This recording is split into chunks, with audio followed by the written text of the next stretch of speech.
Good morning, everybody. We are going to talk about DYLOS today. So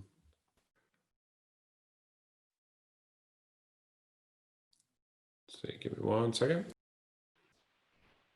Yeah, we did have the training here, as you know, Matthias, for NAM, that Ed kind of went through it with everybody. But I wanted today to, it was a little bit of a work in progress, let's say. And I think Ed was still kind of learning himself. So I wanted to give the sales team a chance to kind of digest it a little bit more, and then you go over it with them again, and then ask any more questions. Make sure the guys feel confident about it. And that's why I wanted to do this today. Yes, please ask plenty of questions on the marketing aspect of this, as well as when we go into the software itself, how it works. So you'll be able to demo it properly, support it properly, kind of know what its limitations are, what it's meant for. So well, let's dive in. So first of all, what is DYLOS? What does it even mean? Funny name, DYLOS. So actually, DYLOS was an engine developed by a very smart person, Christian, and he coined this term, and we kind of stuck to it, because we really liked it. And it means dynamic light operating system. It has since evolved actually much more into like a full-on video pixel composition engine. So that's also how we brand this. So it is not branded a pixel mapper, because that would not do it justice. Because most pixel mappers are quite basic in consoles. You can pick some image, assign it to an area of LED pixels, and make it spin, and maybe that's about it. And you can maybe play a video, and that's the extent that many pixel mappers are on other products. What we try to do here is build actually a creative composition engine that allows people to take even very basic images or very basic videos and modify them, adjust them, and really sort of experiment and play with that to create some like interesting dynamic pixel content. For now, it's pixels only. This will evolve over time into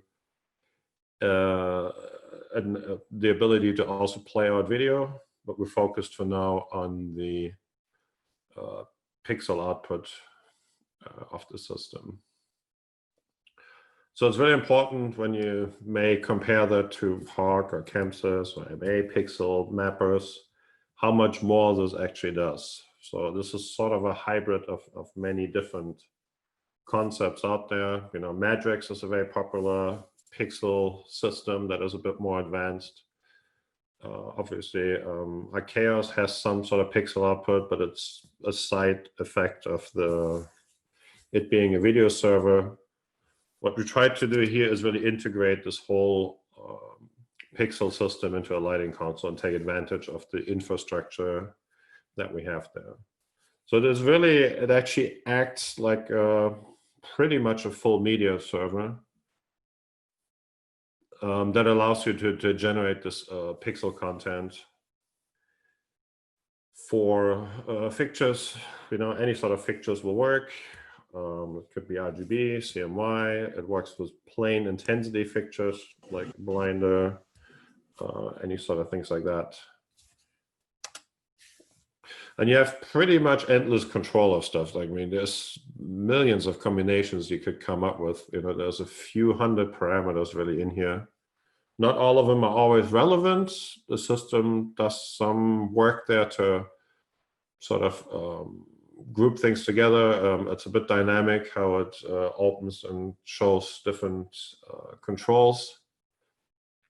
But basically, there's really pretty much sky's the limit here, I guess. You have so many different opportunities to modify and work with content before you even store it. So even like really a basic image of 4 colors, you have thousands of ways that you can make that interesting, and none of them will look the same. So it's really quite an interesting tool that the team has designed here, and that tool is really going to be a basis for a bit of a change in how we think shows will be programmed in the future. This is actually really our first attempt on offering some new ideas and some new workflows to deal with this like massive amount of fixtures and pixels that are used nowadays in shows, which get harder and harder to program.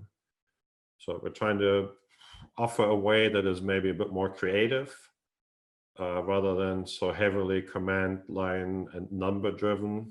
And that's also where this composition idea comes from. That you really compose something and then you store it away, rather than selecting this fixture and doing something, and that fixture and doing something, and the next fixture and change its color. Here you think a bit more wholesome, I guess you could say. How does this relate to Onyx? Well, there's a part of Onyx. It is not separate. It cannot be installed separate. It cannot be purchased separate. You cannot install one or the other. They're fully intertwined. That was really a big part of this process, is that we wanted to create this engine as part of the Onyx infrastructure. So it follows all the same the same workflow, and it feels quite native. Like if you know how Onyx works, you will figure this out really quite quickly. So it's not a separate install, it's just part of the Onyx install. As I said, you cannot run it without it either way. So it's not like, hey, can I have the newer version of Onyx on my old M1, but I just don't need DYLOS? It's not going to work. It is full package that cannot be separated out. And it's fully part of the existing Onyx workflow. It deals with the same parameter controls. It follows the same structure of parameters. The queuing and timing is the same. So it's no different to make a moving light move from A to B than it is to make a piece of content move from A to B, or change the color on the moving light. You change it on content. It is all synchronized to each other. And it's, once you understand one way, like both, it will work really the same. Any parameter in Onyx can have timings in it. Like you could say, hey, tilt it in 5 seconds and change to cyan in 8. The same kind of precise control of timings is also part of the DYLOS parameters. So anything an Onyx parameter can do, a DYLOS parameter can do. The same for playback. You can assign DYLOS parameters to faders. You can assign them to chases. They're fully integrated into the tracking of the playback system. And you can also make it part of the effects. So the actual parameters can be actually animated by the effects engine of Onyx. So you could have, for example, you want to pulse the intensity up and down of the content. You can do that with the existing effects system of Onyx. So as you can see, they're really all quite integrated with each other. And I'm going to show you a couple of examples of that in a bit. Which devices support Onyx? Sorry, DYLOS. Every Onyx branded controller, of course, so it'd be the NX4, NX2, Wing, Touch, the NX DMX, and the Onyx Key as a separate license for PC systems. So 100%, these are all designed to work with DYLOS. They're not fully compatible. Any Windows 10 64-bit PC has to have multi-core processors, but anything that you buy nowadays will probably work. You probably don't want like the cheapest laptop, Core i3, i5. You know, 4 or 6 processors nowadays.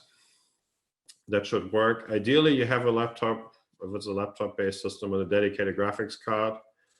Anything, I guess it's a similar requirement as maybe running capture on a laptop. You need some sort of graphics power to really do this well. It will work on systems with only the internal graphics, like the NX4 and NX2.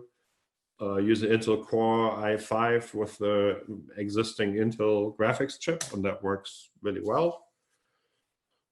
So it has some demand on the graphics, but it's not like super power hungry on this. But the better the graphics portion is, the more fluid this whole system will run. On legacy products, so with this release, which will be 4.4, a lot of the older consoles will fall off simply because they either not Windows 10 or they are just too old architecture. So the old M1, M2 Go will fall out. Really only the HD consoles will be able to run the newer release of DYLOS and Onyx. So it's not going to be possible to install these newer versions on these older consoles anymore. We made a pretty hard cut there. Onyx upgrade kit will be needed for the M6. That's the only M series console where we're going to be able to offer this. It will be user or dealer installed option. Will replace pretty much all the guts on the processing side. So it has a new processor, motherboard, a new graphics card, storage like RAM and SSD, and also a new Windows and a new Onyx license. We'll announce that soon. Delivery, our plans may have to change a little bit with the virus thing going on at some of the suppliers. That maybe delay this a little bit, unfortunately, as we're waiting on some parts, specifically some cooling fans and some metal parts to put all this together. So it's going to be TBD. There will be some more info from me coming forward as soon as I have it. Licensing. So there is some differences. So any console or PC system will allow 5 of these, what we call zones of DYLOS. The free version, which is limited to 4 universes anyway, so for pixels, it'll get you not so far. It's limited to 2 zones, so people can experiment with this and try this out, maybe with a couple of pixel strips they have, or a couple of QPix grid kind of fixtures.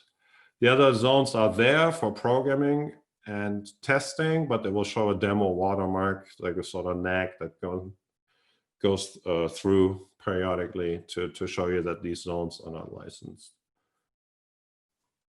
But there's only a concern on people installing this on their PC systems. Content, we recently announced that we're going to provide DYLOS with a very large factory content package. That is quite a big deal because it really allows people to really jump right in. This is a separate installer because it would make the regular installation really big, and there's no reason to reinstall it over and over. It's approximately maybe 3 gig of files in the end, maybe 2.5 gigabytes. So it's quite a big file. It's not something you want to download last minute from our server. That will be imported through the existing screen. I will show that in a minute when we go into the actual software. You have about 1,100 plus items of royalty-free videos and images. And as you see here, they're sorted into different folders. You'll see all of these when I'll jump into screen sharing my Onyx application itself. These are locked to Onyx, so these are not intended to be used anywhere else. The video content is highly converted and optimized for Onyx, and it can't really be read and used for anything else. So we really made sure that this is not something people can just download and then use on their other consoles or other media services. It's really locked to Onyx. So if people want to use this content and like it, well, then they have to use Onyx and use the DYLOS engine to utilize that. I think it's a pretty big competitive advantage to offer this. This was quite carefully put together. This is all content that is optimized for these kind of pixel effects, color effects, intensity effects.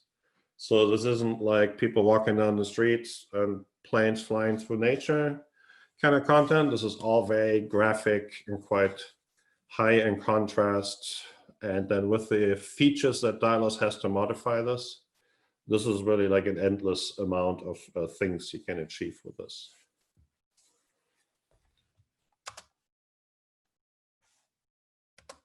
Before I jump into this, I want to open this up really quick for questions on the sort of first couple of slides I had here. Does anybody have any questions on the license, what products it works on?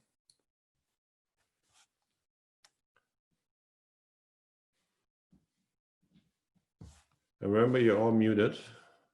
So if you want to talk, unmute.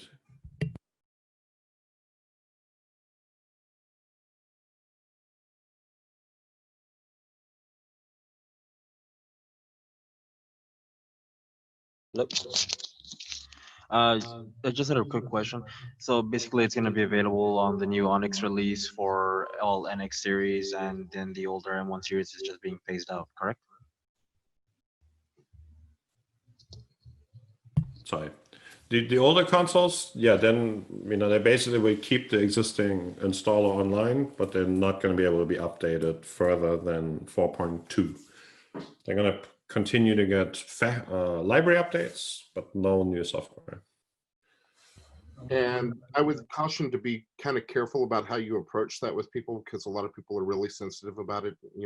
Some people are dumb enough to think that their Grand MA 1 should support Grand MA 3 software, which is essentially what this would be the equivalent of. So people are kind of sensitive to that. So use a little discretion when you're, and don't say that, it's being basically tossed out, Yeah, there's a pretty good technical reason actually. Like the M1 processing base is over 10 years old. So it's just way outdated and it cannot support this kind of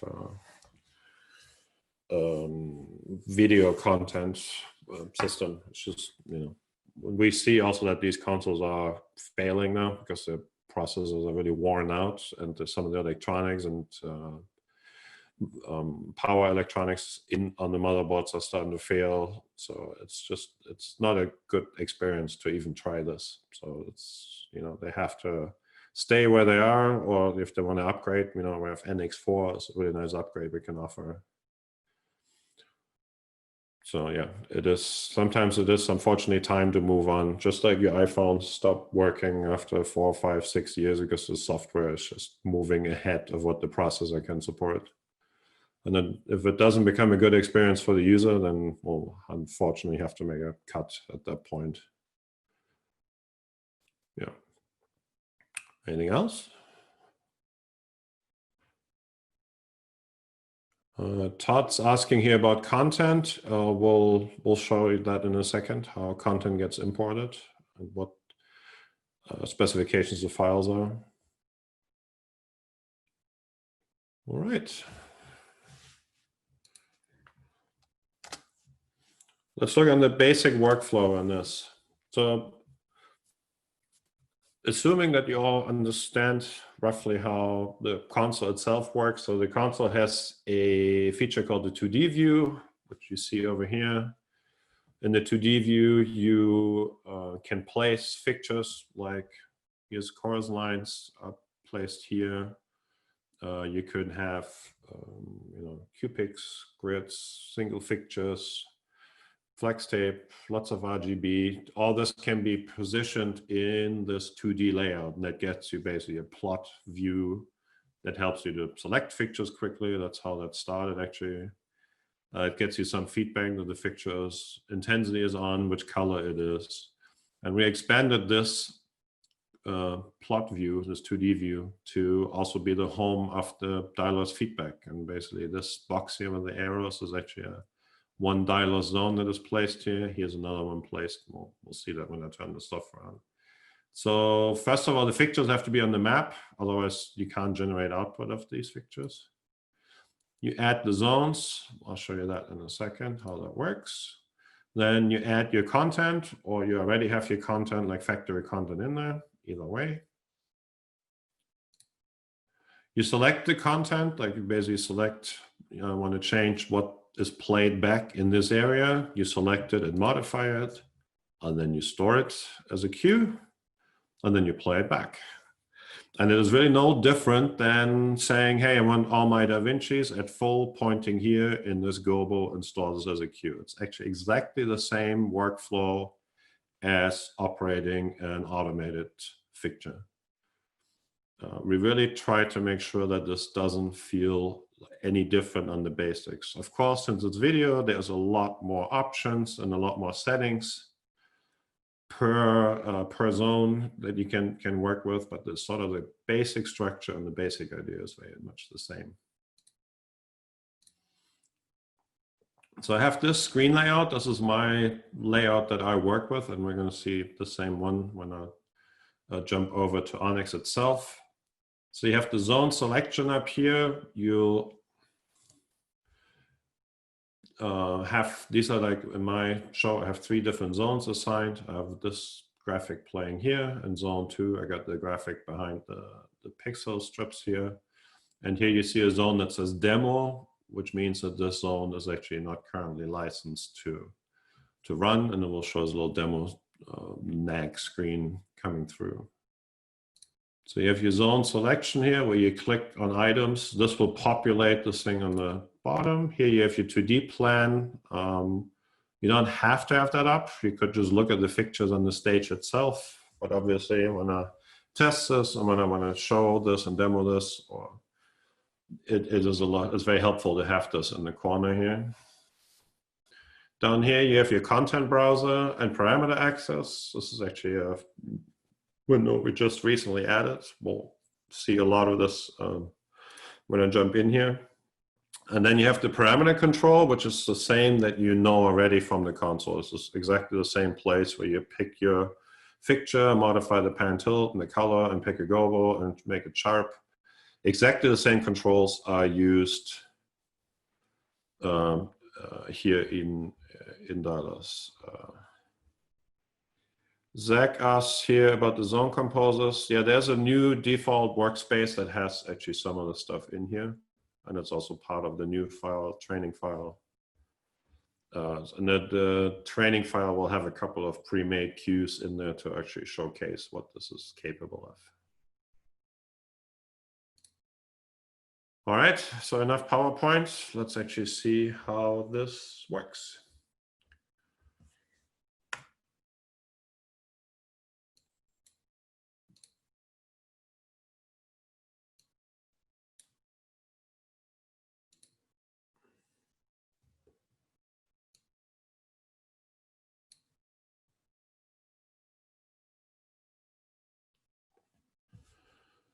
Okay, I have to make this a little smaller so it fits into our window here. Okay. So here's the existing surface of Onyx. It's already started up.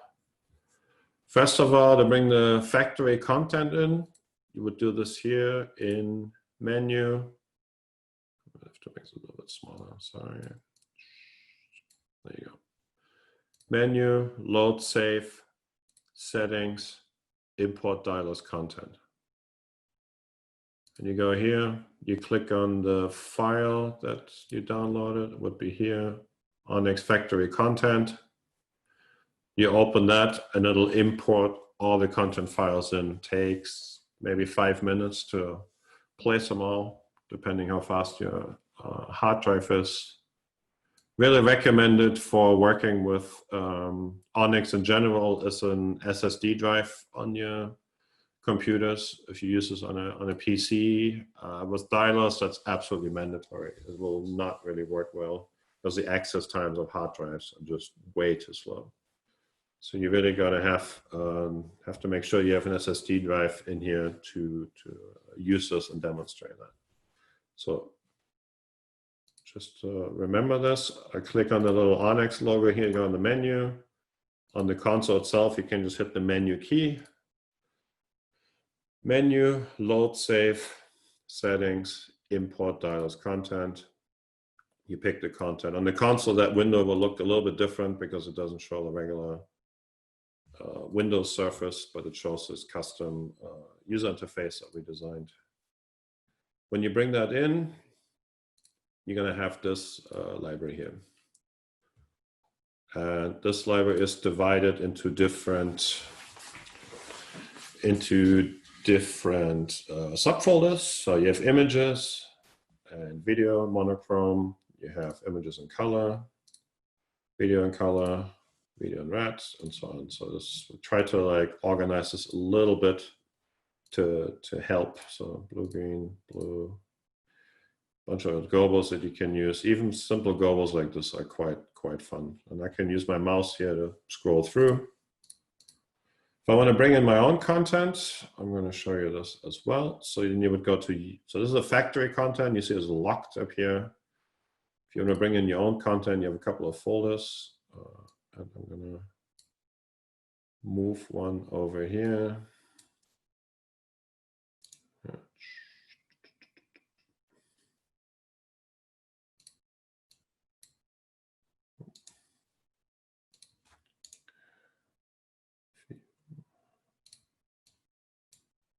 So I have two folders that are prepared for this. So one of them is videos, fireworks.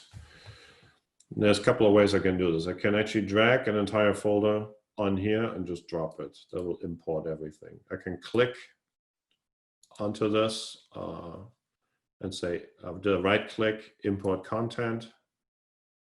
I go to my desktop, pixel mapping, and it'll bring that one in. Before I get rid of it, I can use the delete button here from the console part. And look at the command line. It's the same thing. Delete this, enter, and it's gone. If I want to bring in the whole folder, let's try this out. I drag it over, and automatically it will create all the. It will use all the names, and it will import all this content one by one by one.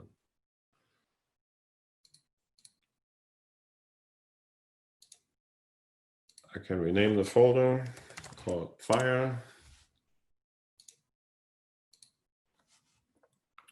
It's quite forgiving on the type of content. So I pretty much try to toss anything at it I can, and it converts it. So there's really not much to worry about to create the files a certain way. Obviously, if the source file is poor in quality, it's not rendered well, the blacks aren't really black and the colors are washed out, we can't fix that. But if it's like well done content, there's no problem to just drag this in. It'll scale it down, convert it to our custom format so it doesn't take up so much space, and make it available here. And also, let's see the pixel map. So that's another folder. Okay, I'm going to go here, drag this in. These are just images, and you're going to see how fast it imports all this.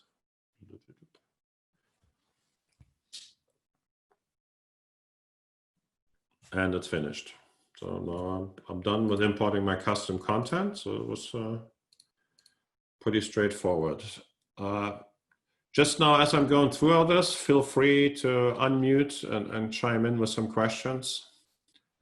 If there's something you didn't understand or was too fast, or yeah, please just ask. Don't wait until I stop somewhere. So I want to make sure that after this little run through, you'll all be able to do exactly the same thing and be able to show off this DYLOS system. So here's my library, factory library, the one I imported from the big file. My user library I brought in from the two folders. I'm going to make this bigger again. Okay. So I got my content. I made a couple of screen views here already. So I got a DYLOS view, which is zones, 2D plan up here, and my parameter sort of shortcuts, library access. There's a full library folder that I made here. I use this one only to like really import the library, and then afterwards I'll really live in this space here. I got my, this is a training file. So I got a top view, a front view of all these pixels here, and a little pixel system that was already assigned here, but I don't have any zones, so nothing's showing here. So the next step will be to actually assign some zones and place them correctly over these pixels. So let's give it a try. Here is my pixels. And you do this by going to the same way that you would edit this arrangement. You go up here, you say add. And here you have a zone fixture you can add. If you've never opened DYLOS before in Onyx, this will actually say activate DYLOS support. So by default, it's actually off. So it doesn't take up any horsepower and resources. Once it's activated once, it will be like this. You can place an existing zone, but I don't have any in my show. I can say make a new one. And I click here, place zone fixture, and now it asks me to just basically draw a box around the area that I want to map. And at that point, it will create all the things needed in the software to activate that. It'll take a few seconds. And now I have my zone. Here's my zone up here. It's around these pixels. I'm going to make another one. Say add, create a new zone. I'm going to place this here. And this, I'm going to make this more like a video screen so you can also see just some of the features. Since there's nothing here, it won't output anything, but it's a good way to learn the system without having to worry about the fixtures. Every zone has a couple of options. I can click here, and something I often do is change the transparency. This allows you to see the content a little bit better. Let's see here on my top view, I'm going to do the same. I want to activate a zone over these moving lights here. So I'll make my third zone. And I'll place this here. It generates my third zone. If I don't like the size, I can click the corner, I can move it, I can click on the arrow and make it bigger. Okay, I like it like this. Okay, I want to make sure I have all these fixtures inside of it. Change transparency a little bit. Okay, now I'm done. So now I've created 3 zones. This one here, one here, and one over here. And that also automatically created all this. It also in the patch creates all these zones. You never have to actually go into the patch and assign something. The only thing you can do is you can give it some names if you want to. So I can call this was pixels. This is fixtures. And we'll call this preview. And that name should now show here, pixels, preview, fixtures. You see this one's running in demo right now, so it's grayed out. Once I start, like if I turn this on actually, you're gonna see, here's already a little demo text coming through. So you can use this, you can program, it's just not gonna be very usable because all these fixtures will flicker white all the time. And you have no control to get rid of it, unless you plug in a license. You can see that my system right now runs in free. You can click on this and you can actually see the different license options. You know, currently I'm limited to 4 universes, 3 are already patched. I have these universe numbers I can patch to, 1, 2, 3, and 4. I have 2 DYLOS zones. I'm gonna plug in my key actually in a few minutes, or maybe in less than a minute, it will unlock this. As it randomly scans the key. It's already done. Live 128. Now it went to 5 zones of DYLOS supported. I got all 255 universes I can access. My laptop is now limited to 128 universes. So these license keys are really offer a lot of value. And I'm in live mode, and the demo here went away. Zach asked here, you can't drag and drop a fixture within the zone. All the fixture manipulation is really the same as it is for the 2D plan. So that is no different. Like whatever the 2D plan work, how that works, how you arrange fixtures, will do it exactly the same. As said earlier, the files, here somebody asked what files are supported. So you can bring in images, any sort of PNG, JPEG, bitmaps, or you can bring in video files. That can be MOV, M4, whatever. So the MPEG, H.264 content of pretty much anything we tried imports. It's quite wide range. So I doubt if you find something that doesn't import, actually it'd be good to know. Then we can see why that one file didn't work. But we really tried about everything we could think of. Can be HD, SD, 4K. I think everything should convert. Right. Let's create some content here. So now I got my 3 zones. Let's work on the preview zone first because it'll be the easiest way to see this. I'll bring up my intensity here. No, nothing's happening here. So I click, what's the source? Do you see this? It's divided. These are the zones going this way. And you got these different slots going this way.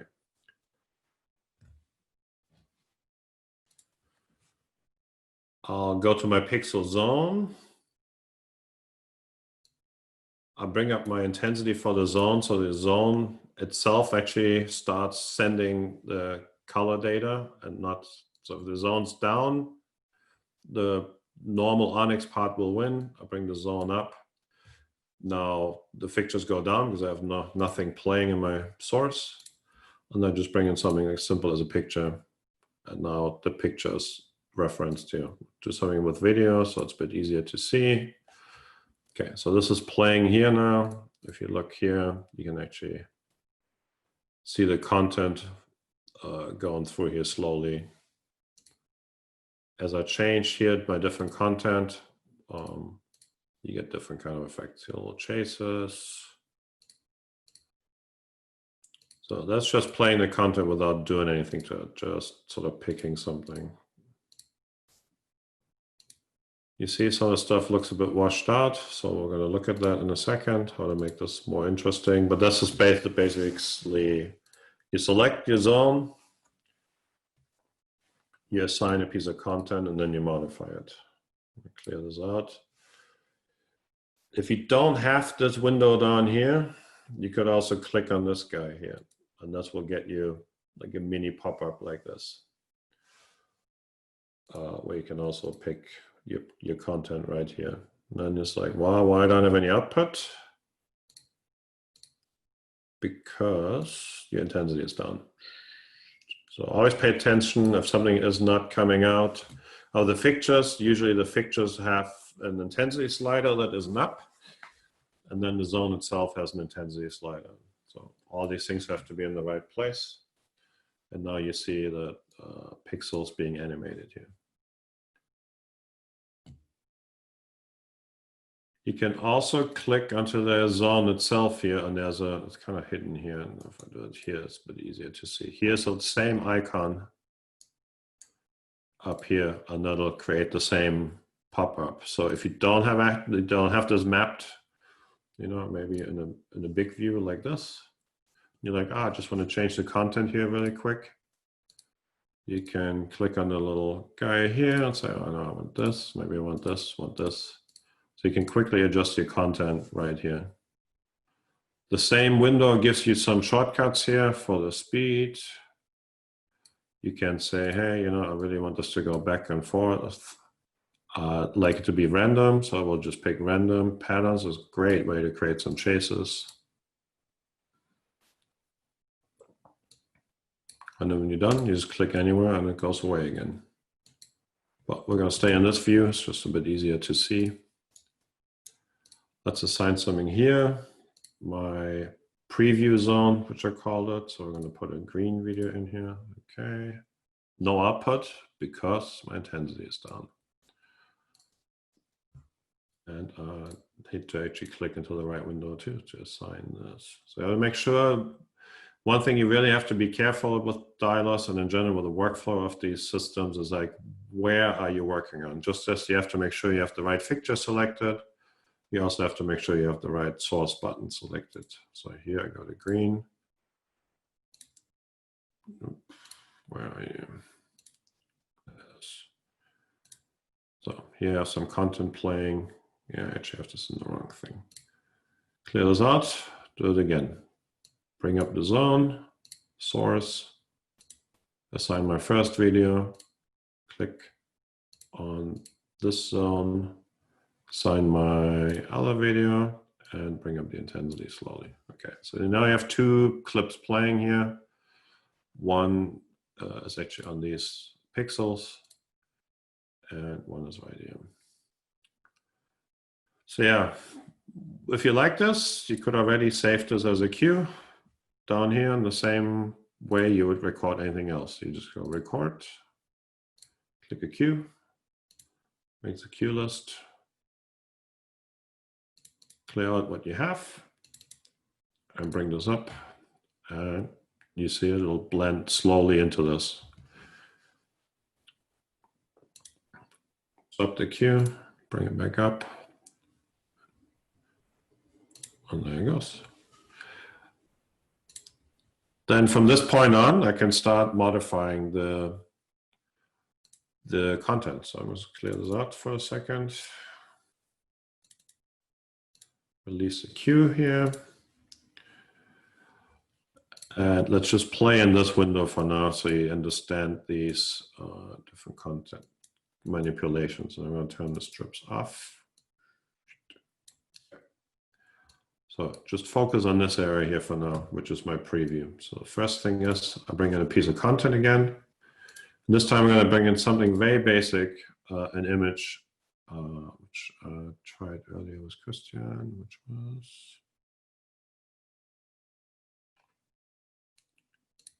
this one. Okay, so that's an interesting image to use for pixel mapping. This one's a nice one. But let's try this guy. Actually, this one here. So this is like a nice way of a couple of gradients to do something with. Now you have a lot of parameters that you can adjust, and you're going to find those here. And this is the same as it always has been in Onyx. You have this kind of parameter control that is divided into different sections. And you have different controls. So first of all, the intensity, which is the same one you have here. You have contrast control. So maybe the image is a bit too washed out. So you can see better.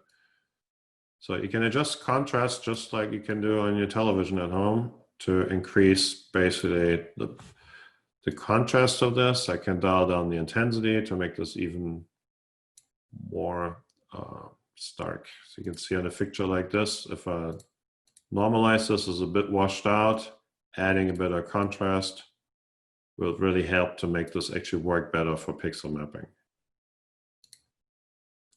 Let's try this out on our pixels. Bring this up. Simple color image. Bring up my strips again. And you see that it's pretty washed out. So by adding more contrast to this, so this gets a bit more interesting that way. You can see it also good with a video.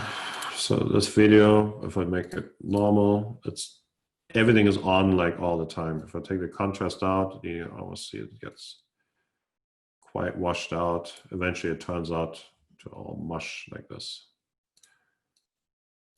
So by increasing the contrast, a little bit of brightness down, contrast up, now you see the difference here. So normal contrast, and then it increases here, and it makes this whole pixel mapping work better, because you need to have the black spaces, otherwise it just all becomes quite muddy and not so nice. So if I turn the contrast down too much, you see everything is on. Add some contrast, now this all looks a lot more interesting. So these are regular controls that you find in a lot of video editing programs as well, actually. So content is playing through here. Here's a good one to see this. So this is quite washed out as it is, but if I increase the contrast, it becomes actually a really interesting piece of content to work with. You see a difference just by changing this. So it's all kind of a bit boring. Pull this down, increase the contrast a little bit, and now all of a sudden it becomes a really interesting dynamic piece of content to work with.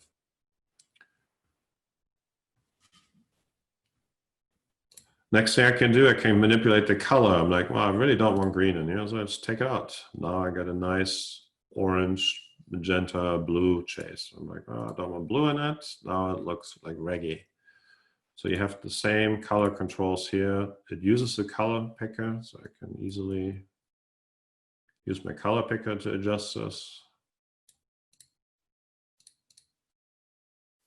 I also have a control here to change the saturation and invert the picture. You can see this quite well here. So I can go to a positive to a negative saturation. Or no saturation. That way it's a black and white image if I want that. So you can see basic content, you have like a lot of manipulations you can do with this.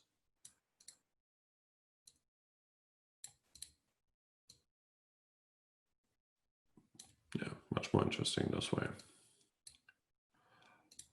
The next thing is you have control to adjust the positioning. So one of them is rotation. So I can rotate the image. I'm gonna actually go back to, no, that's okay, we can see it. So you can rotate the image itself. You can also see it, follow this up here easily what it does. I can change this with a little drop down here to say, oh, you really wanna have this continuously rotating. And you get this kind of stuff. That's interesting to take images that have no, so this is a video that's playing, so that's interesting. So now I go to an image, I'm like, okay, well, that image is fixed now, so how do I make this more interesting and make this like chase around? Well, you could just take this and simply rotate it. And you see now you pixel mapped this and animated this simply by rotating the image. Still a still image. Then you can just experiment with different images and you get some interesting stuff out of it right away. So maybe I have to make this a little bit bigger.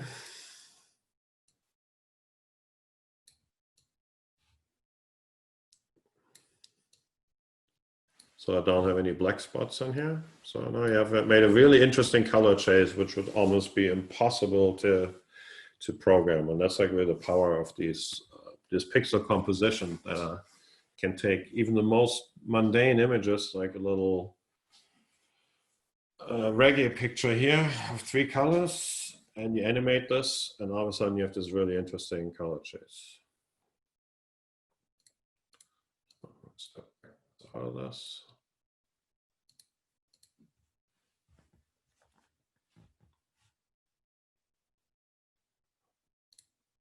I'm going to stick to a still image for a second here. So you can move this, you can position where the image is. That one you can also animate by the effects engine of the console. So you can have something that goes back and forth and back and forth. You can go up and down. You can change the width of the image. I can change the height of it, so that allows you to position it in here. And yeah, here you have these 2 rotations that we looked at. Then we looked at color already. So you have RGB control and the saturation.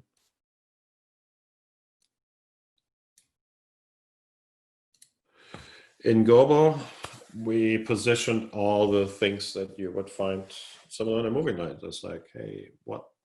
I want to pick the Gobo I want. Well, you know, here it is actually images that you can work with. Start from scratch with that. So I don't have so many effects in here. So I pick this.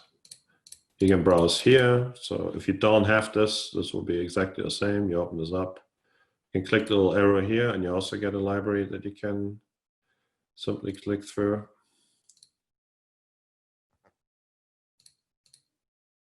Same thing. Because this is all existing stuff that is in Onyx as well. So there's no different. Once you know your way around Onyx and know where to find these things, you can quickly bring up items here.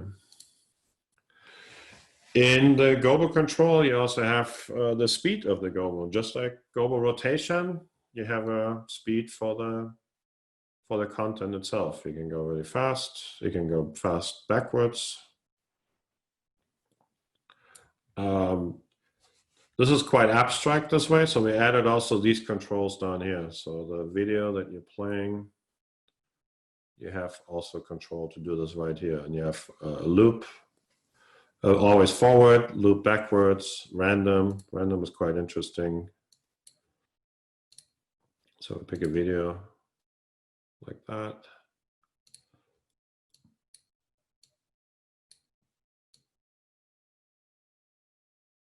So it's a quick way to create some like interesting chases over my pixels. Because if I look, so that obviously everything's on here, but if I turn that off, this is how fast I can create like a really interesting pixel chase.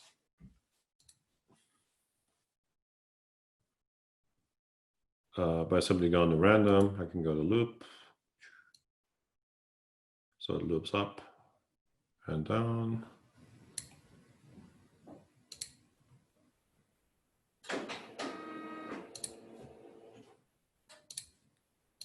Let's go back here so you can see it. So you find that in either down here, oops, here, or you find it here in this media playback speed. Here the different modes as well written out. So this is just basically the same control, just shown a bit more in a graphical way.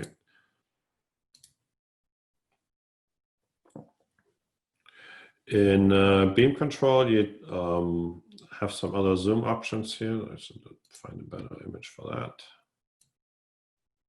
So here you zoom into the actual content itself. Depending where it's positioned, you can, that is based on the position of the image itself. If you zoom center, X and Y, it's actually similar to a CAD program where you zoom around the current view. That is something to play with. And then you have some adjustments of how other things play through. So there's like a key control here. So I'm playing this here and I'm like, well, let's put an effect on this. So it's interesting. Yeah, the content is nice, but you may have done 20 shows with the same content. You're like, you know, there must be something else I can do here to make this more interesting. And you find these effects in here. Let's try a simple one, which we call a line effect. I think for this, I'm going to turn this guy off and put it here. It's going to be a bit easier to see in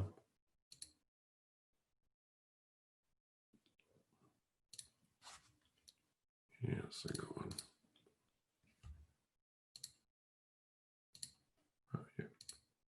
Yes.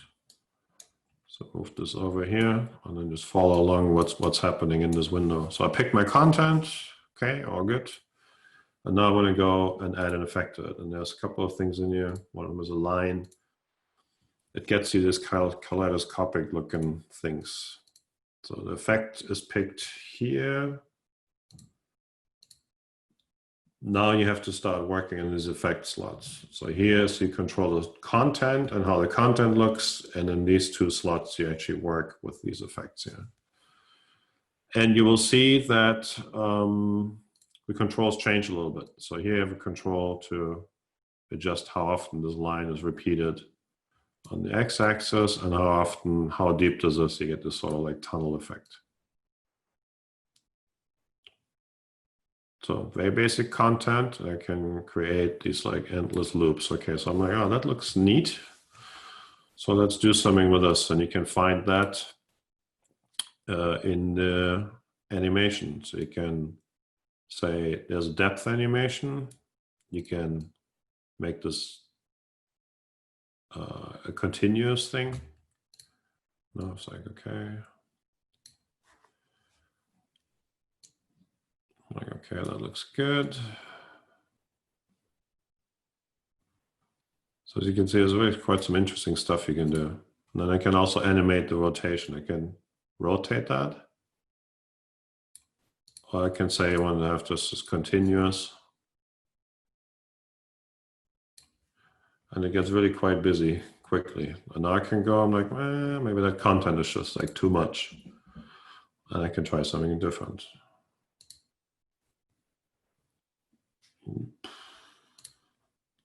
I have to make sure I'm in the right focus. I'm going to use this content. I'm like, okay, no, I just made this. So basically, instead of having to create a video that does this, I can actually generate this kind of content. And that's, you know, part of why we call it a composition engine, because you have all these effects to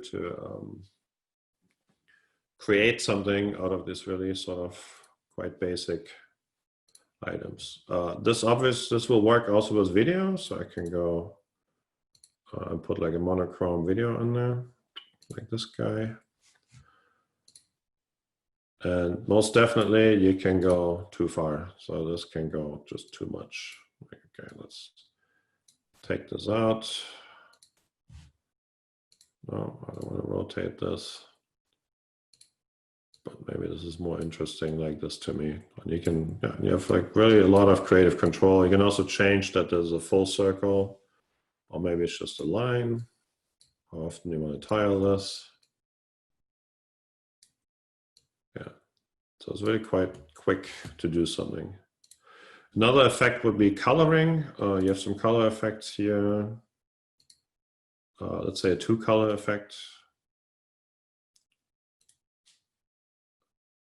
Should I put that in? So there's 2 effects you can use, and I have to also be careful not to mess up the one I just did. So you go to effect 2.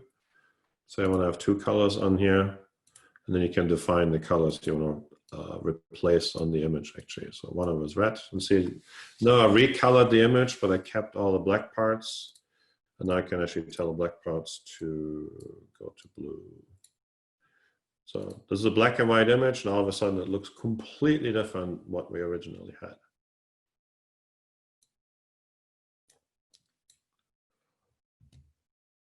And you can see here, this is the output actually that comes out. Here's the content, here's the first effect, and here's the second effect.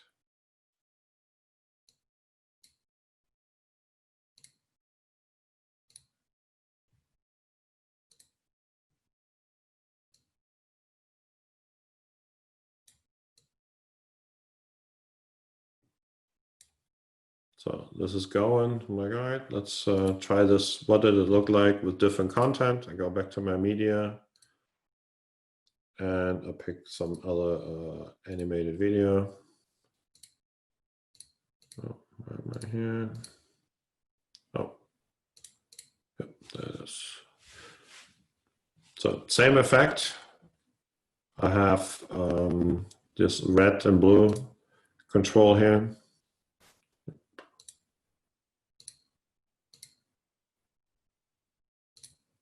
I can pick different patterns. If I get confused, I can clear it all out, and then it's out. Before I go further here, maybe I should open this for a couple of questions. So, see if anybody has any feedback, any questions on this so far.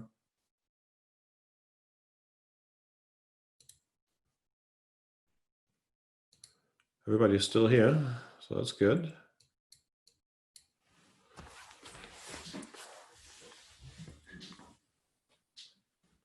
Nobody? Everybody all good? Yeah, it's great. How this works. So the workflow is, you know, pick your zone you want to work with, set the intensity for it, pick a piece of content you want to play, and there it is already. And then you just start to experiment a bit with all these different different effects and controls you can do. There will be an updated user manual that will explain all these different options. So we'll go and show like, okay, this effect is for this. This is what this means, because there's a lot of controls here. Show you another one that's quite nice, which is a text effect. So in this slot, let's try to put an animated text here. So disable this guy. Where are you? Here you are.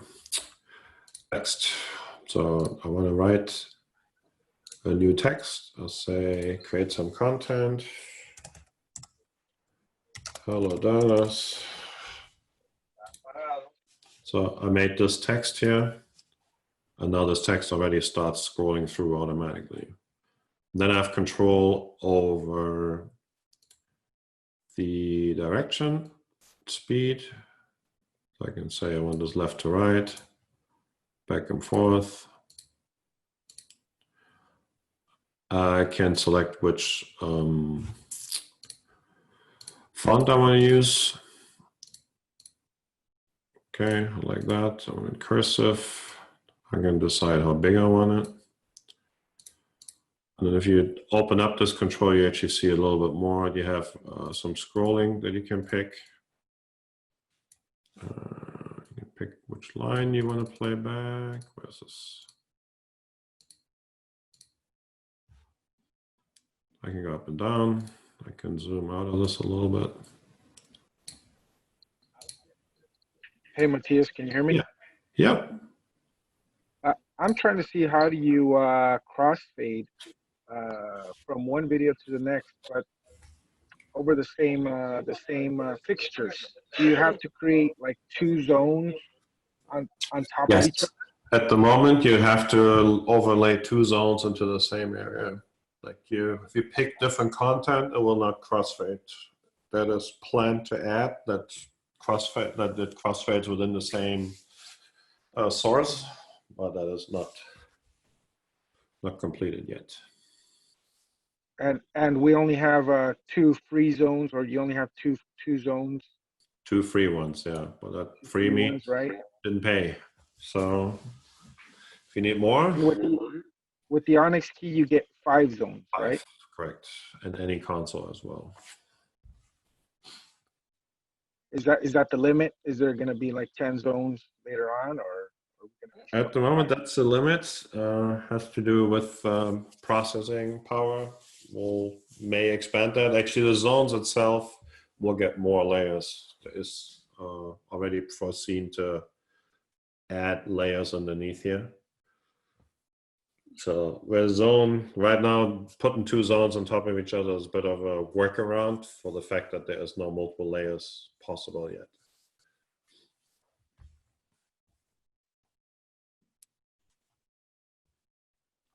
Okay, thank you. Yeah, but for crossfading, yeah, you would have to put two on top of each other like that.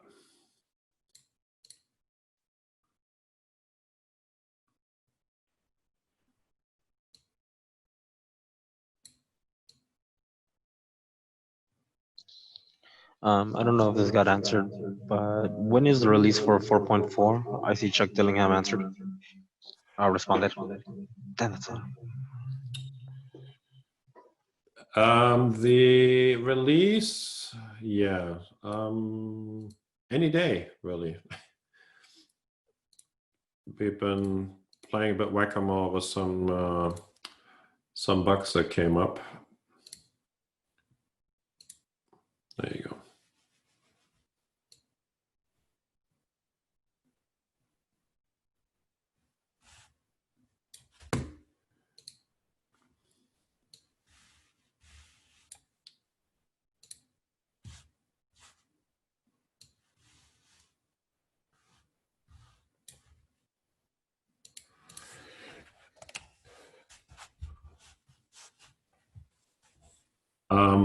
So there is actually another beta that I got today that we're gonna put out this afternoon. I didn't want to update it before the webinar.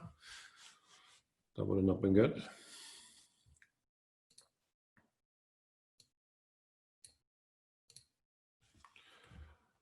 Yeah, any other questions on the concept of this?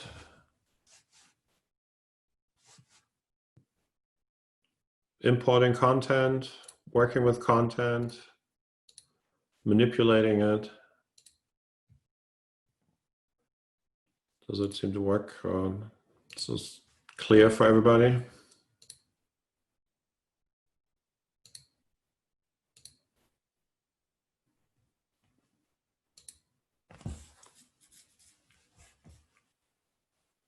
I guess so. So you're all perfect DYLOS users now. Definitely. It looks good. It's just a matter of you know, practicing on it, working with it. It is. And working with it is, I think, the biggest point. I think it's awesome, but I just want to work with it. Well, this will work on your laptops, so you don't actually need a console. You know, I'm just running this off my Surface here. Yeah, definitely recommend getting some, you know, you have to invest some time into this to really understand, you know, where to find all these things. It definitely looks great.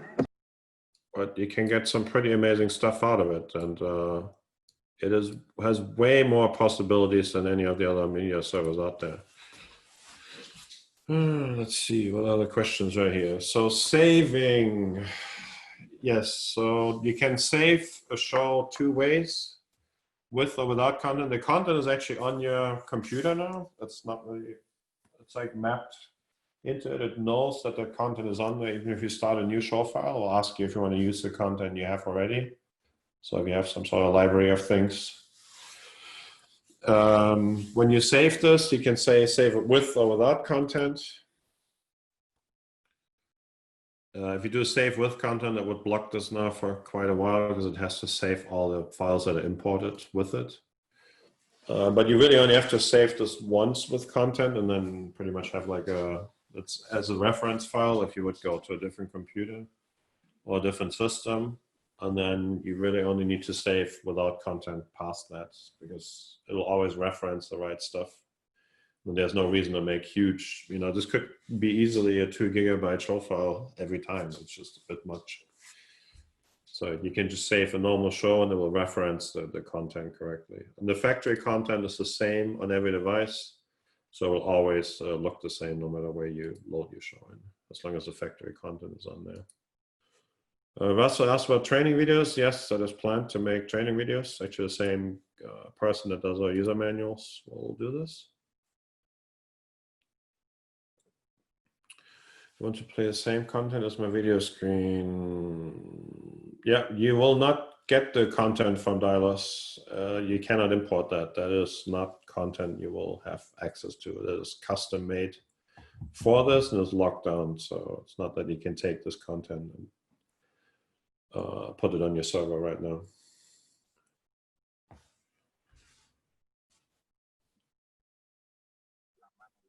Maybe we can make some optional save options like media content save file for servers, or one save file for the lights, and then an additional save file for DYLOS content.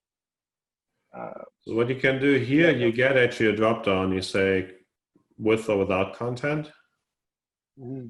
Yeah, and that'll include all your user content or not. That's actually the only choice you have. Factory content isn't included ever in the save because it's just assumed that that is on the desk already. You can export your content itself without saving the whole show file though. So you have an export option here that will make a content file that you can map somewhere else. Yeah, in the same way here. So you do export or you do import. And that way you can bring your own content with you to a different device without bringing a show file. So you find that here, import and export DYLOS content. Right here. Cool.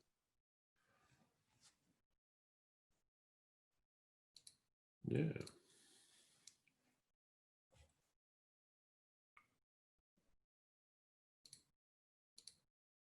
While I talk around, I'll try a couple of other effects here. So I'll try a 3-color effect.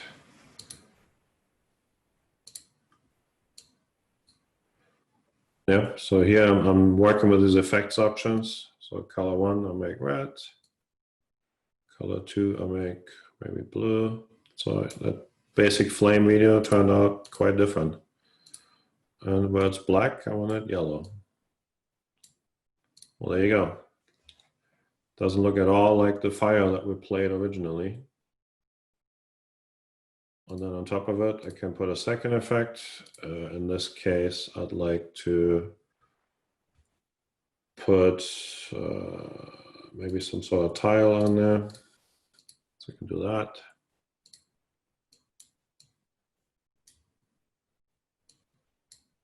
So I can tile it multiple times this way, multiple times this way. Yeah.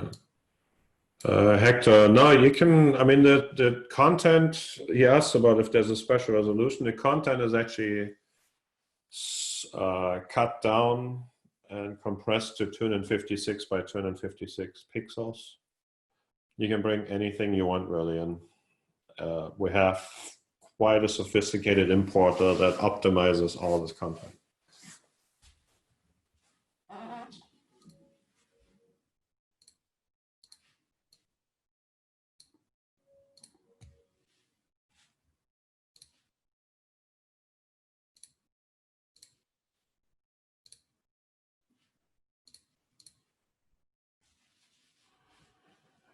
Yeah, you can do lots of fun stuff. So you see me clicking around here. So I added an effect. I'm playing a certain video. I put the color effect on it. And then I put also a tiling effect on it. I'm going to change this to be a line effect. There you go. That's more interesting.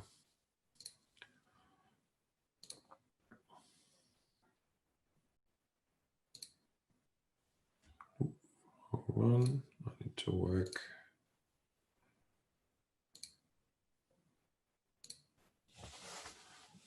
See, and now I built this chase with these different colors. I'm like, oh, that yellow is a bit much. So I have to go to the slot where I assigned that. It was here. Go to my effect. Here's my color 3. My yellow is maybe just too much. It's like, oh, I just want the lava lamp kind of look. And there you go. Now I made a lava lamp out of it. Obviously, this works on moving lights as well. So I have this moving light box here. So I'm going to just deselect everything.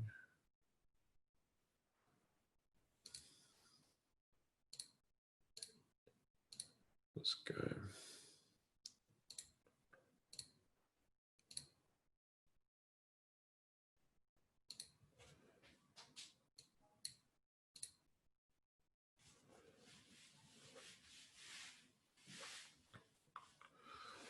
So now if I want to write a simple green, you know, like a chase out of this, I could actually just take this tiling effect and animate it. So I would go here. The effect is tile. And I have an option here to animate the index this way. So I go here, vertical speed. And that's how quick I can write a chase now for my picture. So I can really use this pixel composition engine as a way to create chases and animations rather than trying to do this from the regular parameters of the picture. So it's very, you know, quite powerful what I can do here.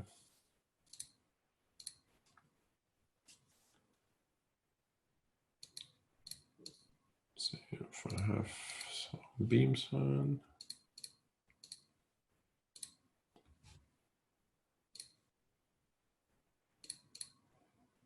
DaVinci is tilde forward.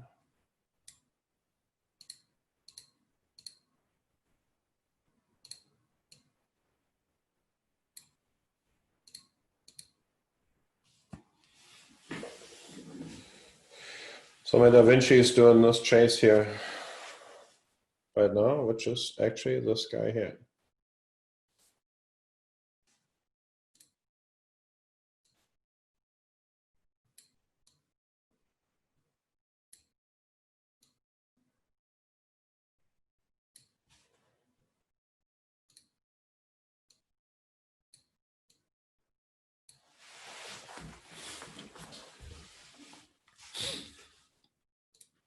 Yeah, but if I like all this, I'll save it as a cube.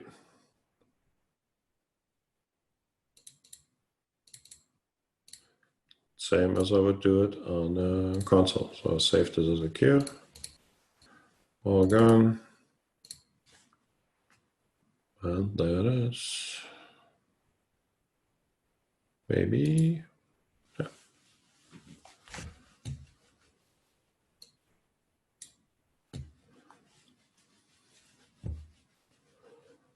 Cool. Well, I don't know any. What else have I have here? You can use zone groups. What do you mean by Zach? By that, Zach? Maybe easier if you open your mic and ask.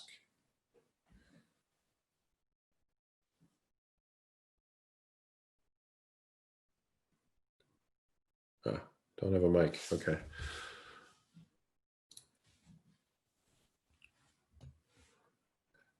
No. He asks if these group buttons here can be mapped, when they cannot. Only these will count as actual pixels.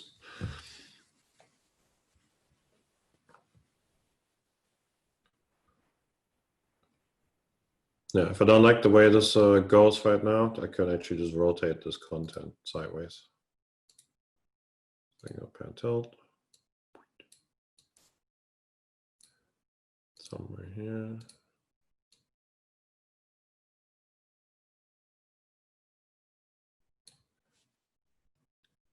I could do something like that.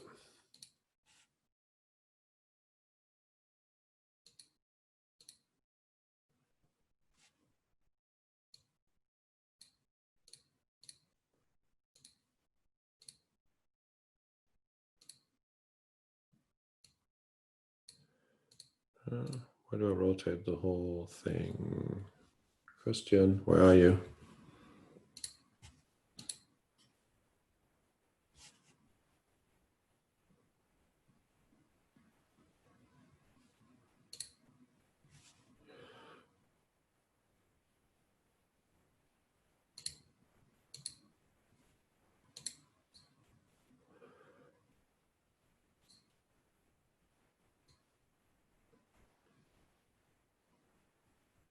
There you go. So I have to rotate the effect actually. Now you see the effect goes sideways. Right. So a quick way to create such chases. So now I got this going, and I can just change my color I want to have in there. It's like, okay, I want this. Maybe I want something a bit more colorful. So it's very easy to create such quite interesting effects out of this.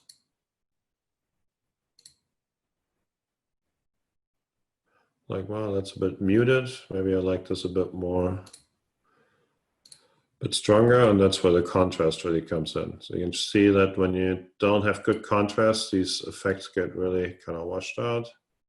Increase the contrast, and all of a sudden they're like really strong and like interesting looking.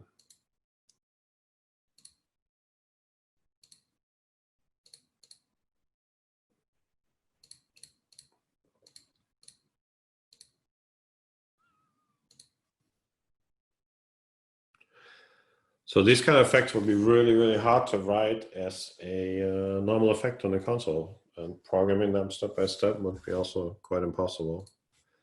So being able to do this so dynamically, you know, it's, with some experimentation, you get some really, really interesting and dynamic things out of this. Like here's a little fire effect going. And this is actually what it really looks like. You know, you wouldn't think that, yeah, you see that, but then you actually see it here and it's like, oh, that's like a great looking fire effect. Yeah.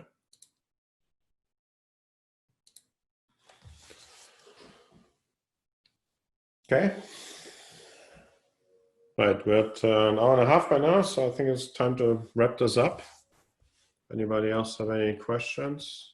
Otherwise, I think that was maybe a good way to get you started and get you an idea where we're at with this.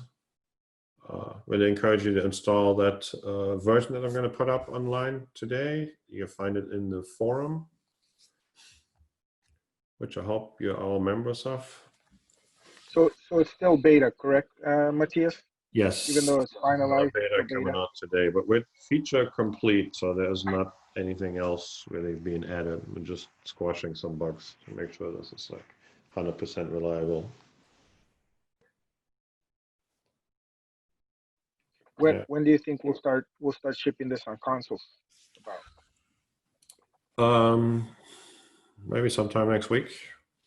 We're pretty much finished. I don't think we plan another beta really. I have to include the new user manual. There's an update to the content package. And that's it. I don't think we have any open, large open tasks pending. Awesome. Yeah, our team worked really hard on this. And as you can see, it is like highly complex to integrate all this, but it'll really pay off the effort we put into this and get this workflow really right.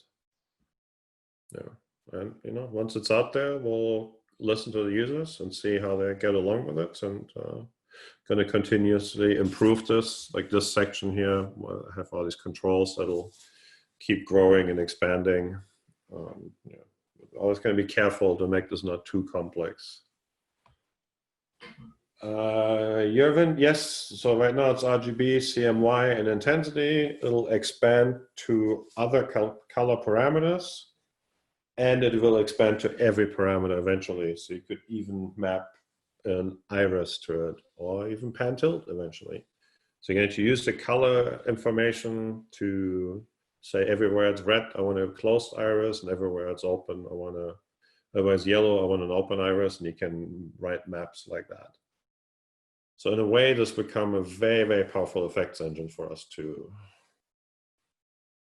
So that's sort of the plan with this going forward. As we have the infrastructure now, there will be some UI additions, but the real next thing is to map any parameter and have a way to pick what parameter you want to assign to this. So it becomes more usable with moving lights than it is if it's only not only color control.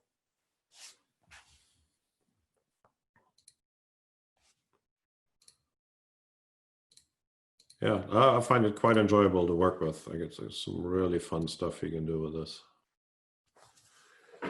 So a little bit of a different way of working. You work more in a graphical way rather than picking one light and picking exactly what it wants to do. You kind of look at the whole picture, and you can do some stuff that is quite impossible to do otherwise.